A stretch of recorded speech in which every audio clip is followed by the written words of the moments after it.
David is coding to create a credit card that never needs to be paid off. After programming on his computer, he takes out a burner, removes a blank card, and places it on the tray. Once the card is inserted into the machine, it is secured with a pressure rod. He repeatedly adjusts the dial and then imprints the number with an iron rod. When the dial resets, he takes out the card. The next step is the most critical, swiping the magnetic strip on the card. A credit card that can be used for spending is now complete. David plans to use this type of card to fraudulently obtain goods from shopping malls for profit, but if discovered, he will be arrested for fraud. Feeling it's too risky, he decides to post a message online, claiming one can earn $200 in an hour. He quickly attracts a group of people wanting to make fast money, but when they learn the rules, some of the more timid ones start to leave. However, for Emily, who is deep in debt, the $200 commission for an hour's work is like a windfall, hard to resist. She targets a mall. While looking around, she notices the surveillance cameras overhead. She immediately picks up a hat, trying to conceal her face. Then, as instructed, she selects a TV. She goes to the checkout counter, and after the staff scans the price, Emily takes out her credit card and waits for the charge. But for the nervous Emily, these few seconds feel extraordinarily long. After the transaction succeeds, the staff hands her the receipt. She breathes a sigh of relief, picks up the receipt, and walks out pushing the TV. After just a few steps, a store employee suddenly calls out to her from behind. Yo, you gonna pay for that?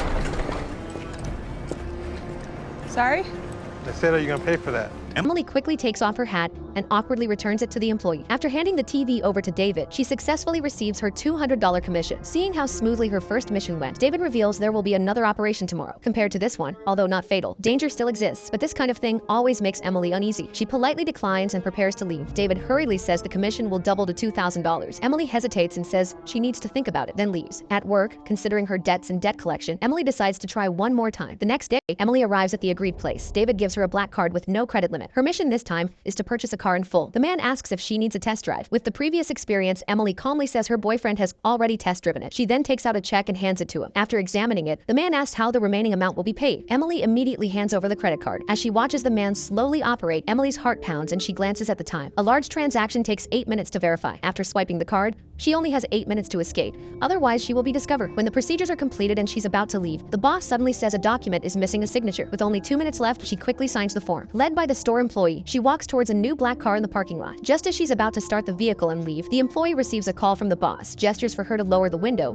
and asks her to wait a moment. Emily guesses she may have already been discovered. Staring at the open door, she is ready to flee at any moment. The man makes up a lie, saying she needs to go back to sign additional documents, and tells her to stop the car and turn off the engine. At that moment, Emily is certain she is exposed.